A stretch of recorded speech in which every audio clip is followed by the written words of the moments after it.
Bedroom एक ऐसी जगह है जहाँ पर हम अपने लाइफ की थर्ड लाइफ निकालते हैं। हेड ऑफ द फैमिली के लिए अगर हमें बेडरूम चुनना हो, साउथ वेस्ट वेस्ट चुन सकते हैं।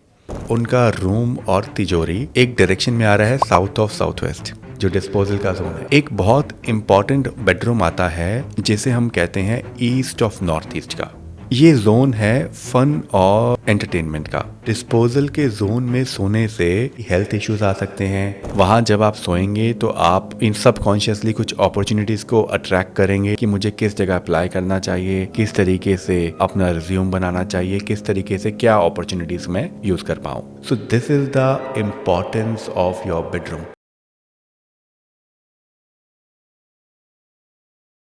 Hello and welcome everyone. Welcome to another episode of this podcast series जहां हम जानते हैं और एक्सप्लोर करते हैं वास्तु के नए नए प्रिंसिपल्स और सीक्रेट्स के बारे में। और आज का टॉपिक बहुत खास है। आज हम बात करेंगे हमारे घर के सबसे मेन पार्ट की, दैट इज़ आवर बेडरूम। हम ज़्यादातर हमारे दिन का 8 घंटा हम अपने बेडरूम में बिताते हैं सोते हुए। अगर उसी की डायरेक्शंस अलाइन ना हो हमारे साथ, तो हमारी लाइफ में कहीं ना कहीं बहुत सारे हर्डल्स और अपॉर्चुनिटीज़ को हम मिक्स कर सकते हैं। तो आज जानेंगे और एक्सप्लोर करेंगे कि हमारे बेडरूम का वास्तु कैसे अप्रोप्रिएट होना चाहिए और क्या क्या मिस्टेक्स हम कर देते हैं, और पर्टिकुलरली किस जनरेशन के लिए कौन सा बेडरूम या कौन सी डायरेक्शन का बेडरूम सबसे ज़्यादा फ्रूटफुल हो सकता है। तो आज हमें इस बारे में बताने और समझाने आए हैं हमारे बहुत स्पेशल गेस्ट अभिनंदन जी, जो कि एक विशेषज्ञ हैं, वास्तु विशेषज्ञ। तो चलिए एक्सप्लोर करते हैं सर से ही कि बेडरूम का वास्तु एक्चुअली क्यों इतना इम्पोर्टेंट है। वेलकम सर, कैसे हैं आप? आई एम फाइन जी, how are you doing? I am good as well. And जब भी आपसे मिलते हैं तो नई नई चीज़ें एक्सप्लोर करते हैं तो और मज़ा आ जाता है। तो सर आज हम बात करेंगे हमारे घर के बेडरूम की, कि बेडरूम का वास्तु भी इतना इम्पोर्टेंट क्यों माना जाता है। बेडरूम एक ऐसी जगह है जहाँ पर हम अपने लाइफ की 1/3 लाइफ निकालते हैं। बिल्कुल 8 घंटे अगर हम सोते हैं तो that is 1/3 of our life. जी। बेडरूम के अंदर हम बहुत सारे डिसीजंस भी लेते हैं। ऐसा नहीं है कि बेडरूम में हम सिर्फ सोने जाते हैं। बेडरूम में जब हम रिलैक्स कर रहे होते हैं, लेटे होते हैं, आराम कर रहे होते हैं, तो हमारे मन में बहुत सारे ख्याल आते हैं कि अब मैं कल ऑफिस जाके ऐसा करूंगा, जी। कल मैं इस चीज को इस तरीके से करूंगा। वो सारे थॉट्स जिस एनवायरनमेंट, जिस एनर्जी के थ्रू आते हैं, वो बहुत इंपॉर्टेंट है। अच्छा। So what is Vastu? Vastu is basically environment and atmosphere of your house. बहुत बार मैंने ऐसा देखा है, और रिसेंटली मैंने एक केस स्टडी बताता हूँ आपको। अभी अभी मेरे पास एक क्लाइंट आए कुछ दिनों पहले, और उन्होंने एक नया घर लिया। ओके। जहाँ पर वो जिस जगह सो रहे थे, तो थोड़े दिन बाद ना उनके मन में एक जिज्ञासा हुई या एंजाइटी हुई कि हमारे घर पे बहुत सारा कैश रखा हुआ है। ठीक है, तो कैश जो रखा हुआ है ना, वो हमें रखना नहीं चाहिए because of all the income tax and government related issues. तो मैं वो जाकर ना अपने किसी फ्रेंड को दे आता हूँ। अच्छा। उसी बेडरूम के अंदर एक तिजोरी भी थी जो भी गलत डायरेक्शन में थी। तो वहां से वो कैश निकालते हैं और आउट ऑफ फियर ही give it to a friend. अब कुछ दिनों बाद जब वो पैसे वापस लेने जाते हैं तो वो कहते हैं कि जी मेरे घर तो चोरी हो गई, एंड वो आपका सारा का सारा पैसा चला गया। राइट। तो बहुत परेशान थे, बहुत सारी चीज़ें हुई। तो उस दौरान उसके बाद उन्होंने कहा कि मैं एक बार कंसल्टेशन भी लेता हूँ। मैं उनके घर गया। हम जनरली बिना लेआउट के वास्तु करते ही नहीं, और हमें करना भी नहीं चाहिए। ओके। मैंने देखा उनका रूम और तिजोरी एक डायरेक्शन में आ रहा है, साउथ ऑफ साउथ वेस्ट, जो डिस्पोजल का जोन है। जी। अब डिस्पोजल के जोन में सोने से एक तो हम कहते हैं कि हेल्थ इश्यूज आ सकते हैं या आपको कुछ प्रॉब्लम्स आएंगी। उनको किस तरह की प्रॉब्लम आई?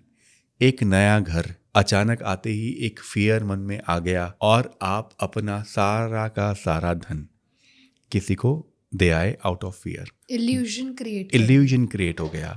ठीक है, एक फियर क्रिएट हो गया। So this is the importance of your bedroom. जब आप रात को सोते हैं तो हम कहते हैं चैन की नींद। एक जगह हमें चैन की नींद ना आए तो क्या फायदा? सही बात है। राइट। तो पर्टिकुलरली बेडरूम के कौन कौन से जोन सबसे फ्रूटफुल माने गए हैं? Depending upon your age factor, depending upon what you do, आपको डिफरेंट लाइफ के सिनेरियोज में डिफरेंट बेडरूम्स दिए जा सकते हैं। अच्छा, तो मतलब सिचुएशन, एज क्राइटेरिया भी मैटर करता है? बिल्कुल करता है। जैसे हेड ऑफ द फैमिली के लिए अगर हमें बेडरूम चुनना हो तो हम साउथ वेस्ट, वेस्ट चुन सकते हैं। उसी तरीके से अगर हमने बच्चों के लिए बेडरूम चुनना हो तो हम north, east, south of south east ये डायरेक्शंस चुन सकते हैं। हेड ऑफ द फैमिली को साउथ में भी सुलाया जा सकता है तो उनका बेडरूम भी वहाँ भी ठीक होता है। अगर एक गेस्ट रूम होता है तो उसके लिए आइडियल बेडरूम होता है नॉर्थ वेस्ट। तो depending upon our age group, our circumstances, we suggest a particular room to anybody. तो अगर हम बात करते हैं हमारे घर के सबसे छोटे बच्चे से कि एक बच्चे का बेडरूम कहाँ होना चाहिए और उसके लाइफ में उसका क्या इम्पैक्ट आएगा? देखिए, बच्चे के लिए एटमॉस्फेयर बहुत इंपॉर्टेंट है, वास्तु बहुत इंपॉर्टेंट है। तो जैसे मैंने कहा, बच्चों के लिए 5 जोन्स हैं जो बिल्कुल प्रोहिबिटेड हैं। पहले 3 तो हो गए साउथ ऑफ साउथ वेस्ट जो डिस्पोजल का है, west of north west depression का है, ईस्ट ऑफ साउथ ईस्ट जो एंजाइटी का है, नॉर्थ ऑफ नॉर्थ वेस्ट जो एडिक्शन या अट्रैक्शन का है। ओके। ये 4 तो कॉमन हो गए। अगर एक बच्चा अब हाइपर एक्टिव है तो उसे हम साउथ ईस्ट का बेडरूम भी नहीं देते।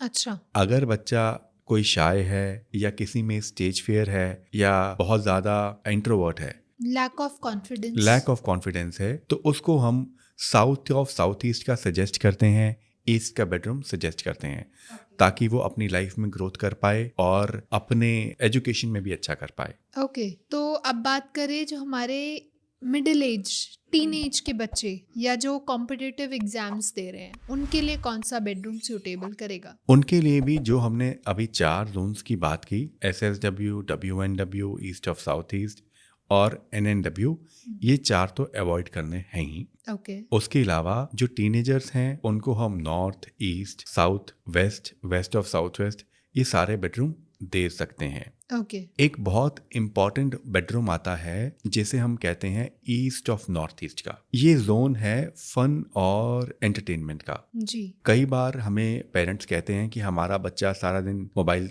देखता रहता है, पढ़ता नहीं है, उसका ध्यान सारा दिन मस्ती में है। तो अगर बच्चे मस्ती नहीं करेंगे तो कौन करेगा? बिल्कुल। लेकिन अब एक टीनेजर के अंदर जहां पर थोड़ी सी सिंसेरिटी ज्यादा चाहिए और आपका बच्चा ईस्ट ऑफ नॉर्थ ईस्ट में सोता है तो वहां से उसका बेड चेंज करना चाहिए, क्योंकि वो अब जितना भी प्रेशराइज कर दें बच्चे को, उसका ध्यान मस्ती में ज्यादा रहेगा। अच्छा। क्योंकि वो जोन ही फन का है, उसके दिमाग में हमेशा फन रहेगा। तो ऐसे लोग जो कॉम्पिटिटिव एग्जाम्स की तैयारी कर रहे हैं या फिर वो कर चुके हैं बट अब जॉब्स सर्च कर रहे हैं, अपॉर्चुनिटीज ढूंढना चाहते हैं अपनी लाइफ में, उनके लिए जोन्स कौन से बेस्ट हैं बेडरूम के? अगर आप कॉम्पिटिटिव एग्जाम्स की तैयारी कर रहे हो, स्पेशली गवर्नमेंट, तो आप ईस्ट जोन का बेडरूम आपके लिए बहुत अच्छा है।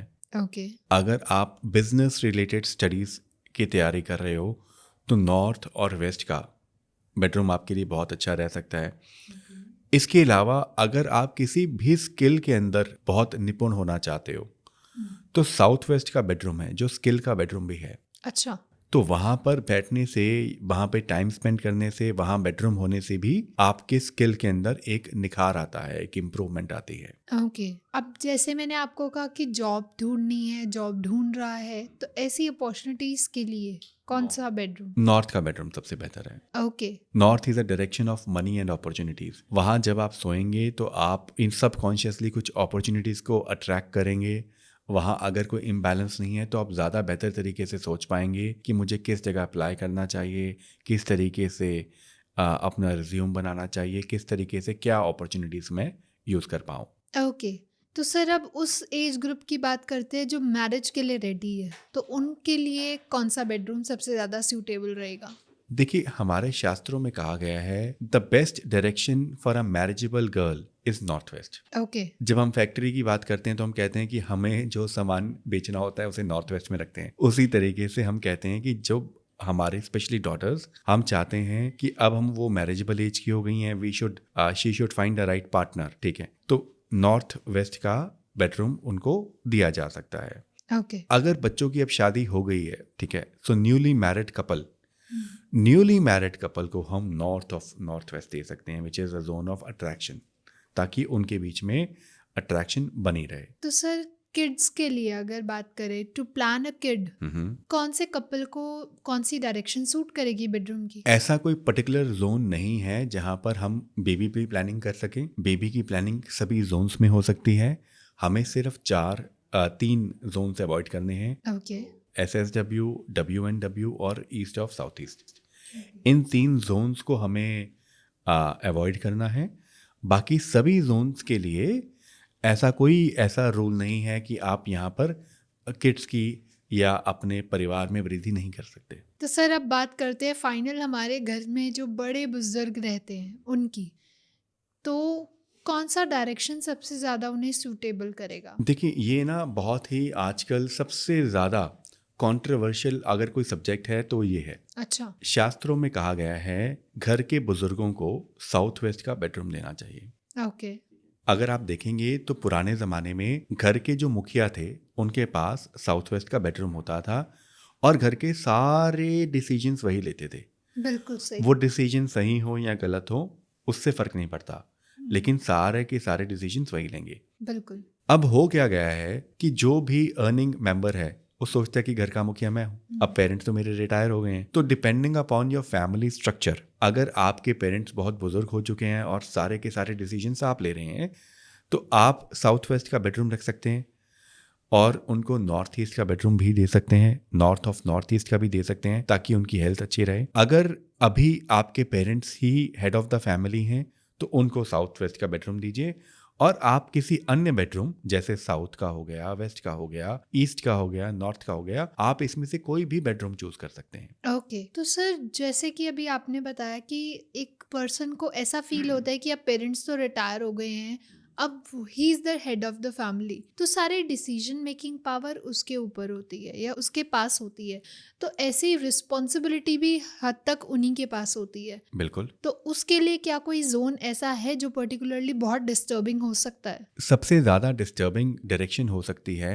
कुछ लोगों के लिए, हेड ऑफ द फैमिली के लिए, वो है नॉर्थ ईस्ट। वो क्यों? See, north east is a direction of clarity of mind. वहाँ पूजा रूम बनाया जा सकता है और specially head of the family वहाँ सोते हैं तो it gives you disinterest in life, right? तो that is not the best direction for people to become head of the family. Okay. वहाँ रिटायर्ड जीवन ज़्यादा बेहतर व्यतीत करने की जगह है। पूजा, मेडिटेशन, ध्यान ये करने की ज़्यादा बेहतर जगह है। मतलब एक स्पिरिचुअल कनेक्शन बनता है स्पिरिचुअल कनेक्शन के डायरेक्शन से। राइट। ओके।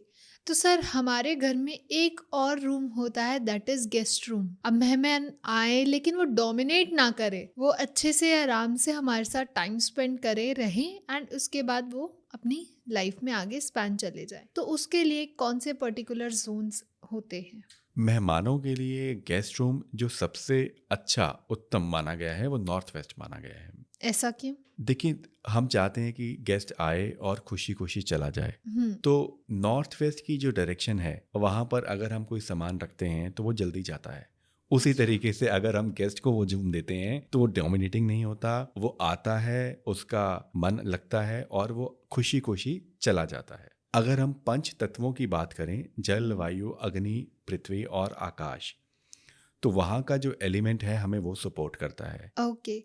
तो सर हमने इतने सारे बेडरूम्स की बात कर ली, अलग अलग एज क्राइटेरिया की बात कर ली, अब बात करते हैं उस बेडरूम के अंदर की कि कौन कौन सी चीज़ें उस बेडरूम में मेंशन होनी चाहिए और कौन कौन सी नहीं होनी चाहिए। जरूर। तो शुरू करते हैं हमारे बच्चों के बेडरूम से। तो बच्चों का जो बेडरूम हो वो इस तरीके से डिज़ाइन हो कि बच्चों के बेडरूम के अंदर एक स्टडी टेबल ज़रूर हो। ओके। बच्चों को बेड पर बैठ के पढ़ने की आदत ना डालें और बच्चों के बेडरूम के अंदर पॉजिटिव पिक्चर्स हों, मोटिवेशनल कोट्स हों। जैसे अगर आप पिक्चर की बात करें तो कौन सी पिक्चर सबसे बेस्ट हो सकती है? अगर हम अपने एंशिएंट स्क्रिप्चर्स ही ले लें तो उसके अंदर एक पिक्चर आती है, अर्जुन मछली पर तीर लगा रहा है, निशाना लगा रहा है। वाई? गोल, फोकस, कॉन्सेंट्रेशन। पिक्चर्स जो हैं, पेंटिंग्स, पिक्चर्स और ये कोट्स हमारे माइंड में सबकॉन्शियसली इफेक्ट करते हैं। हम उनको रोज़ पढ़ेंगे और आपको लगेगा कि यार इस पढ़ने से क्या होता है, लेकिन इसका बहुत बड़ा प्रभाव हमारे सबकॉन्शियस माइंड पर जाता है। सबकॉन्शियसली हम उस चीज़ के लिए प्रेरित हो जाते हैं। अच्छा। तो सर अब बात करें जो हमारे गवर्नमेंट एग्जाम्स वाले बड़े बच्चे हैं उनके लिए क्या ऐसी चीज़ें हैं जो बेडरूम में होनी चाहिए और क्या अवॉइड करनी चाहिए? जैसे कि आजकल गैजेट्स आ गए हैं, टीवी, यूएसबी ड्राइव्स, वाईफाई, तो अलग अलग चीज़ें हैं। अगर बेडरूम ईस्ट में दिया जा रहा है तो वहाँ पर हम एक चीज़ को अवॉइड कराते हैं, वो है वाईफाई राउटर। ओके। क्योंकि ईस्ट का स्थान है गवर्नमेंट का, सन का। प्लान एस्ट्रोलॉजिकली जो राउटर है उसे हम राहु भी मानते हैं। अच्छा। सन की जगह पर राहु बहुत अच्छा परिणाम नहीं देता। That is one part. Second part, जो लोग गवर्नमेंट एग्जाम्स की या कॉम्पिटिटिव एग्जाम्स की तैयारी कर रहे हैं, स्पेशली गवर्नमेंट से रिलेटेड, उनके बेडरूम में एक अशोका पिलर बहुत अच्छा काम करता है। अच्छा। वो सबकॉन्शियसली उनको गवर्नमेंट का वो बेनिफिट और सपोर्ट दिलाने में इफेक्ट करता है, हेल्प करता है, उनके साथ रेजोनेट कर पाता है, because they aspire to be a government और सिविल सर्वेंट। ओके, तो सर अब बात करें हमारे जो मैरिड कपल्स हैं उनकी बेडरूम में क्या क्या चीज़ें अवॉइड करनी चाहिए हमें? जो सबसे इम्पॉर्टेंट चीज़ अवॉइड करनी चाहिए, कोई ऐसी पेंटिंग्स जिसके अंदर नेगेटिव मैसेज जाता हो। जैसे एक कपल जो झगड़ा कर रहा है, एक कपल या पिक्चर जहाँ पर मल्टीपल मेल्स और फीमेल्स हैं। जैसे हमने एक बार ऑब्जर्व करा कि एक घर में गए और एक पेंटिंग लगी थी जहाँ पर एक ही पेंटिंग के अंदर मेल और फीमेल थे। मेल के साथ हम देखते ना, वो कैसानोवा टाइप की मल्टीपल फीमेल्स हैं और फीमेल के साथ मल्टीपल मेल्स हैं। या वो इस तरह की पिक्चर थी और वो गलत डायरेक्शन में लगी थी। बाद में पाया कि husband and wife both of them were having multiple relations. Okay. So इस तरह की पिक्चर को हमें अवॉइड करना चाहिए, बिकॉज वो डायरेक्टली और इनडायरेक्टली हमारे सबकॉन्शियस माइंड को इफेक्ट करते हैं। अब क्या होना चाहिए? एक बहुत इंपॉर्टेंट पिक्चर है हस्बैंड और वाइफ की, वो एक जिसमें वो बहुत खुश नजर आते हो, that can be there. A good family picture can be there with the entire family. आपस में रिलेशंस इंप्रूव करने के लिए a pair of love birds, specially हंसों का जोड़ा। अच्छा। So these are the things which are recommended, prescribed in a couple bedroom. Okay, तो सर बेसिकली जैसे अभी हमने बात करी कि लड़ाई झगड़ों की, तो रिलेशनशिप में सबसे ज़्यादा देखा जाता है कि बहुत ज़्यादा मनमुटाव है, ऑपोजिट जो थॉट्स है, प्रोसेस है, वो बहुत अलग अलग, उनके सोचने के नज़रिए हैं, उनकी चीज़ों को ऑब्जर्व करने के नज़रिए बहुत डिफरेंट हो जाते हैं और कहीं ना कहीं ये कन्फ्लिक्ट्स, लड़ाइयाँ, फिर सेपरेशन, डिवोर्स तक बात आ जाती है। तो इसमें क्या वास्तु भी इम्पैक्ट करता है? बहुत ज्यादा करता है। सी, डिफरेंस ऑफ ओपिनियन होना कुछ गलत नहीं है, लेकिन आर्ग्यूमेंट्स होना, झगड़े होने, फाइट्स होने और सेपरेशन होना, दिस बिकम्स अ चैलेंजिंग। जी। It is possible that two people sitting together might have a different opinion, regarding different things. There's nothing wrong with that. जी। बट द प्रॉब्लम इज कि जब वो एक गलत मोड़ ले ले, जब वो सेपरेशन की तरफ ले ले, देखा गया है और बहुत ही कॉमन पाया गया है कि साउथ वेस्ट के बेडरूम के अंदर अगर ग्रीन प्लांट्स हो, ग्रीन कलर हो, तो ये हस्बैंड और वाइफ या परिवार में झगड़े बढ़ा देता है। अच्छा। और साथ ही साथ ये सेपरेशन की तरफ भी ले जाता है। ओके। अगर आप में से कोई भी ये वीडियो देख रहा है और वो इसी प्रॉब्लम से देख रहे हैं, तो इंश्योर कीजिए कि आपके घर के अंदर साउथ वेस्ट में ग्रीन प्लांट्स ना हो। आजकल तो बहुत ट्रेंड है, इवन जो डिज़ाइनर्स हैं, इंटीरियर डिज़ाइनर्स, वो भी अपने रूम में, हमारे सबके रूम में कुछ ना कुछ ग्रीन प्लांट सिंबलाइजेस रखते हैं। तो क्या उनका भी कुछ वास्तु से दोष है? दोष है। तो ग्रीन प्लांट्स अगर आपका बेडरूम नॉर्थ में है, ईस्ट में है, तो आप रख सकते हैं। अगर साउथ वेस्ट में है, वेस्ट में है, तो आपको ग्रीन प्लांट्स वहाँ अवॉइड करने चाहिए। अब एक चीज़ और बड़ी कॉमन है सर, अटैच टॉयलेट बाथरूम या वॉक इन वार्डरोब्स, आजकल बहुत ट्रेंड भी है।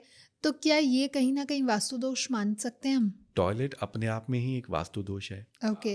भाई, हमारे पास सिर्फ 3 ही प्रेस्क्राइब्ड जोन्स हैं, south of south west, west of north west और ईस्ट ऑफ साउथ ईस्ट, जहाँ पर टॉयलेट हो सकता है। ओके। अब आजकल जितने भी बेडरूम हैं वो आएंगे तो टॉयलेट के साथ ही बेसिक रेमेडीज करके, उस उपचार करके वो टॉयलेट की नेगेटिव एनर्जी को किया जा सकता है। आप सब लोग अपने घर में एक बेसिक रेमेडी कर सकते हैं सी सॉल्ट की। A bowl of sea salt can be placed in any toilet in any zone और periodically, just maybe after a month, ठीक है, आप वो सॉल्ट को रिप्लेस कर दें, पुराने वाला फेंक दें और नया वाला डाल दें। Why? The sea salt would be able to absorb all the negativity. Yeah. तो सर बेडरूम में यूजुअली शीशे भी बहुत देखे गए हैं, मिरर्स होते हैं और इवन हमारी अलमीराज में जो सामने मिरर होता है, अटैच मिरर्स होते हैं, वो पूरे हम लॉन्ग लेंथ के बनवाते हैं ताकि हम लोग उसको पूरा अपने आउटफिट को चेक कर सकें।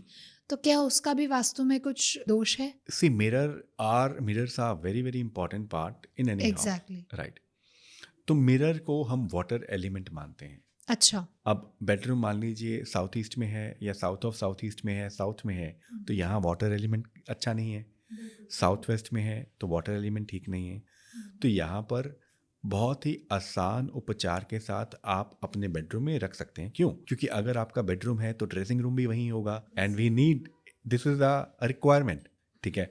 अब ऐसा तो नहीं हो सकता है ना कि आपका बेडरूम तो हम कहते हैं साउथ वेस्ट में बनाइए, साउथ में बेडरूम बनाइए और अब आप रेडी होने के लिए नॉर्थ में जाइए। So this is not very practical. Exactly. बात आ गई, क्या मिरर बेडरूम में हो सकता है? रिक्वायरमेंट है, रखना पड़ता है। अगर साउथ के अंदर हम मिरर लगाते हैं तो हम इंश्योर करें हम मिरर के पीछे रेड पेंट कर दें। साउथ वेस्ट में लगाते हैं तो येलो पेंट कर दें, या किसी भी डायरेक्शन में जहां मिरर ठीक नहीं है उसके आसपास एक वुडन मोल्डिंग लगा दें, राइट। इससे उसका दोष हट जाता है। This is one part. Okay. Part 2 is ensure करें कि अगर आपके बेडरूम के अंदर मिरर लगा भी है तो वो बेडरूम के बिल्कुल अपोजिट ना हो, मतलब हस्बैंड और वाइफ की रिफ्लेक्शन उसके ऊपर ना पड़े। ओके।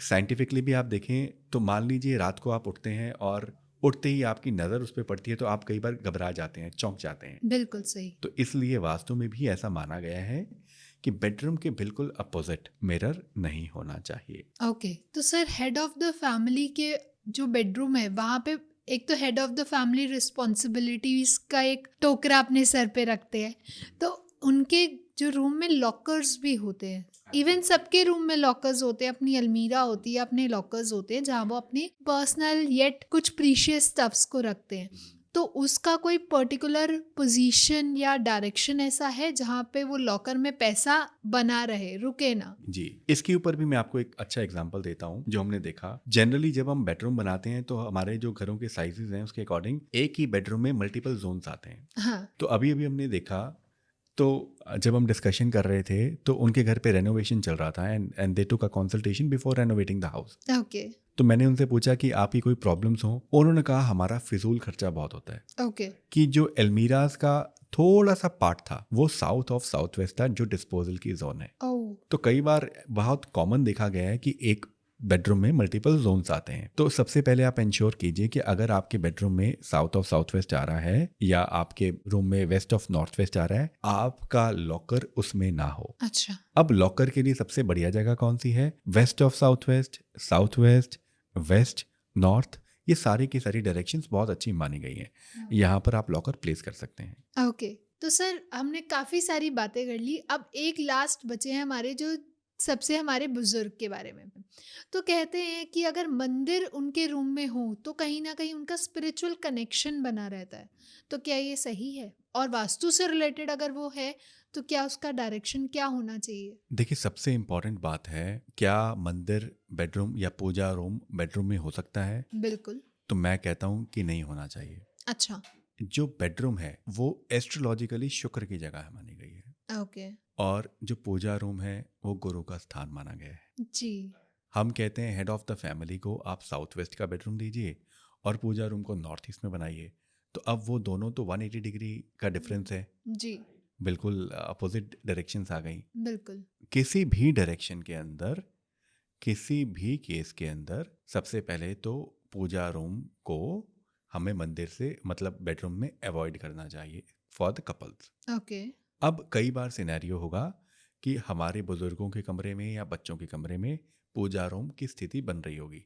अब वहां पर कॉम्प्रोमाइज सिचुएशन है, आपके पास स्पेस नहीं है, आप कर सकते हैं, लेकिन कपल्स के बेडरूम में हमें इंश्योर करना चाहिए बेडरूम्स में पूजा रूम बिल्कुल भी ना हो। ओके। तो मतलब जो हमारे बड़े बुजुर्ग हैं उनके रूम में हम मंदिर रख सकते हैं या रख सकते पूजा हैं, रूम रख सकते रख हैं। सकते हैं। तो सर अब बात करते हैं हमारे बेड की। हमने काफ़ी सारे बेडरूम्स की बात तो कर ली, अब बीच में ऐसा ट्रेंड चल रहा था कि मेटल्स के बेड बन रहे थे। काफ़ी ऐसे लोग हैं जो वुडन बेड्स यूज़ करते हैं, तो क्या इसका भी कुछ हमारा वास्तु के ऊपर इफेक्ट पड़ता है? बिल्कुल पड़ता है। बेडरूम्स के अंदर जो सबसे उत्तम एलिमेंट माना गया है वो वुडन के बेड्स हैं। हमें रॉट आयरन के ब्रेड्स को अवॉइड करना चाहिए। ऐसा क्यों? जो वुड की एनर्जी है वो सबको बैलेंस करती है, आपको एक पीसफुल स्लीप देती है। वही स्लीप अगर आप रॉट आयरन के बेड पे देखेंगे तो आपको थोड़ा सा डिस्कम्फर्ट लगेगा। अच्छा, राइट। आजकल इंटीरियर डेकोरेशन के नाम पे या कह लीजिए जो हमारे इंटीरियर डिजाइनर्स हैं वो स्पेस को और बेटर बनाने के लिए बेडरूम की सिचुएशंस को या बेडरूम के पूरे स्ट्रक्चर को बहुत शिफ्ट कर लेते हैं। हमने काफी ऐसी वीडियोस भी देखी हैं जहाँ पे वो मेटल रॉड्स लगा के या वुडन को ही ऊपर एक सेट करके उस पे बेडरूम और उसी के ऊपर स्टोरेज हो जाता है। अगर कोई सो रहा है इंसान और उसके ऊपर कोई स्टोरेज है तो क्या वो भी वास्तु में कहीं ना कहीं इम्पैक्ट पड़ता है उसका? बिल्कुल, ये भी वास्तु के अंदर एक दोष माना गया है। अब आप देखिए इसका क्या इम्पैक्ट है। वास्तु के अंदर आपके हेड के ऊपर पिलर आ जाए तो एक वास्तु दोष है। उसी तरीके से एक हैवी स्टोरेज आपके सिर के ऊपर है। यहाँ तक कि बहुत हैवी फॉल सीलिंग के डिजाइन्स भी आपके माइंड में सबकॉन्शियसली एक नेगेटिव एनर्जी प्रोड्यूस करते हैं, एक भारीपन प्रोड्यूस करते हैं। आपके मन में एक फियर हमेशा लगा रहता है। मतलब वो जो बीम निकल रही है, लाइट्स निकल रही हैं फॉल सीलिंग से, वो भी हमारे लिए इफेक्टिव हैं? हमें इफेक्ट करती हैं और हमें अवॉइड करनी चाहिए।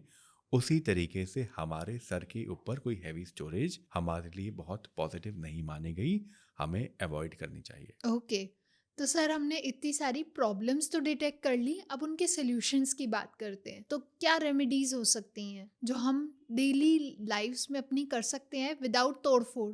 देखिए, सबसे पहली बात तो ये है, अगर हम बात करें बेडरूम सही जोन में है तो बहुत सारी प्रॉब्लम्स वैसे ही खत्म हो गई। बिल्कुल। बेडरूम के अंदर सूदिंग कलर्स यूज करें। कई बार हम जाने अनजाने में अलग अलग डायरेक्शंस में अलग अलग कलर्स कर लेते हैं जिसका बहुत दुष्परिणाम आता है। तो ऑफ वाइट कलर आप यूज करें घर के अंदर, जो सबसे उत्तम माना गया है।